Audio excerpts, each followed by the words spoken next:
Welcome to a video where I can help you figure out if you need a game in 10 minutes or less. Good morning, afternoon, or evening, everybody. My name is miahtheking, and here's a funny fact. In Starship Troopers, the actors agreed to do the co-ed shower scene only if the director got naked with them, and guess what? He did it. Thank you so much for clicking on my video, and I hope you stick around. Today we're taking a look at a game just released on Steam called Frosthaven, a co-op tactical RPG from the creative mind of Isaac Childress? Man, I'm sorry for butchering that. A highly acclaimed board game, according to Steam, despite the fact I haven't heard of it. Developed by Snapshot Games Inc. and published by Art Games, released in early access and selling for $40. So, what even is this game, and is it even worth it? Well, let's find out together. So, basically, you're playing as a group of adventurers, I guess, and that's it. No real story, no plot, no lore building, no world building, nothing. Just, hey, you're an adventurer, now control these units and kill those guys.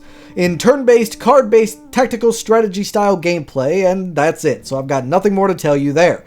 Now, I'm just going to say it right off the bat, this video is not really a review this time, it's more of a first impressions, and I'll get into why later, but basically the game wouldn't let me review it, and that's all I'll say for now. So, in the spirit of doing a first impressions, my experience began with a cool title screen. Upon moving into the tutorial, my game crashed! Upon restarting the game, I was able to finally get into the tutorial, and it was god-awful. I mean, I've seen some bad ones in my day, but this one is up there with some of the worst. The tutorial barely covers combat and nothing else, and even when it did, I barely learned anything. It was so vague, so nonsensical, confusing, and didn't really teach me anything. I learned the most basic of bare-bones mechanics in this damn game, and never really learned anything else. I have no idea what resting does, or what the difference between long and short rests even are. I have no idea why some of my cards just never return. I have no idea what a lot of these accentuating symbols on the cards mean, and some of them have tooltips to help you out, you know, like a shield or a sword telling you it's defensive or offensive, but then they'll have like these little arrows or parentheses or other little symbols, and they don't tell you what those mean or how those work, and there's no tooltips for them.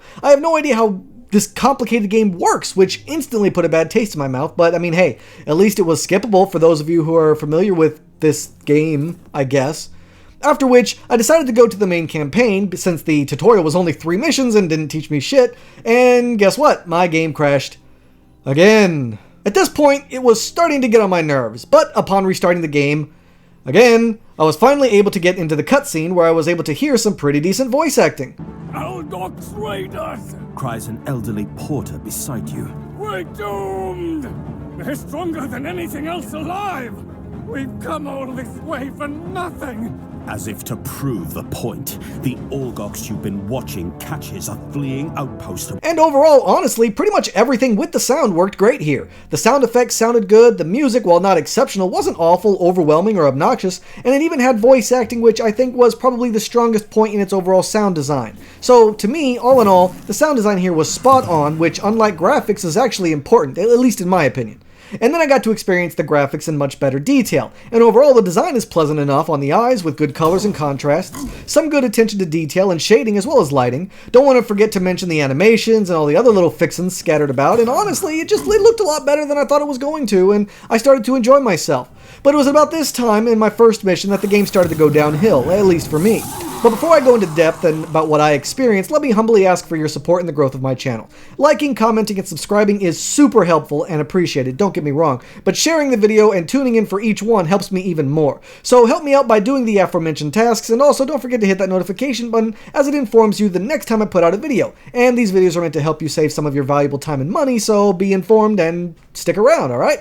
Alright. So, the problems began as soon as I started the actual gameplay of actually doing stuff, and I started noticing that I was hating the mechanics, controls, and just the overall gameplay in general. I have a lot to say here, but I'm going to try my best to keep it brief for the sake of the length of the video. As I mentioned before, this is a turn-based tactical strategy game with card-based mechanics, which, might I add, I don't enjoy. I've never enjoyed card-based mechanics, period. You get to create a party of up to 4 heroes, with 6 choices being available to you. Only one of them male, I think it's some big burly monster. Fuck you if you wanted to play as a man, I guess. Anyway, with zero explanation on how any of their shit works, you assemble your weird random team and jump into the battle not knowing anything about their classes, skills, strengths, weaknesses, or anything, and are now supposed to fight off a giant army of incredibly overpowered units.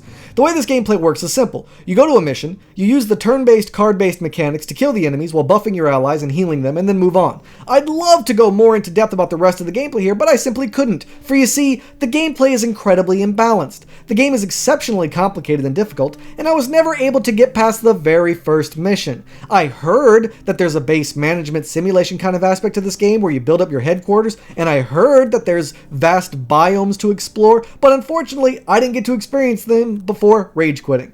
On my first attempt with 2 heroes, I died, not understanding how vital it was to actually have a full party of 4 heroes, thinking that maybe it was optional. Second attempt, this time with 4 heroes, I died again. By the third attempt, also with 4 heroes, and switching the game to easy casual difficulty mode, I made a lot of progress and I was actually doing good, and then I died.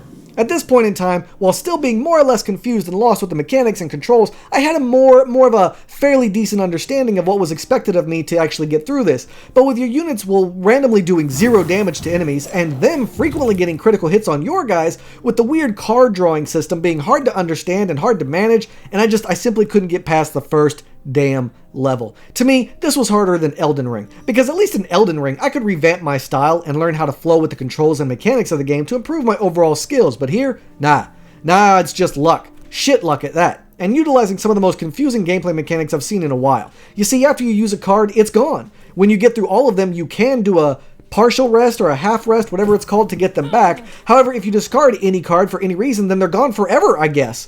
I had to learn this the hard way because the game did a shit job of teaching me this. But even after I discovered how most of these mechanics worked, I still lost because these cards are, well, simply put, stupid. Very stupidly designed. For one character, most of her skills only work if an ally is nearby on a particular hexagon. Like, she can't use hardly any skills to attack people unless you position your characters pixel perfect in certain specific hexagons. Otherwise, she can't do shit. That's what I mean when I say some character cards are stupid. Why does she need to have an ally on the opposite side of the enemy to use this attack? It makes no damn sense. It's so stupid, and not once did I find myself in a position to even utilize this function correctly because the game doesn't work like that. You can kind of heal, but you can also kind of negate enemy damage by sacrificing one of your cards. It's gone forever when you do this, by the way, so never fucking do it because it's just not worth it. And overall, I was hating this entire experience. Like, this is definitely not for me. You might enjoy it, but I certainly didn't. I thought it was horribly managed, badly designed, confusing as fuck, and overall frustrating to enjoy at all, even on easy difficulty.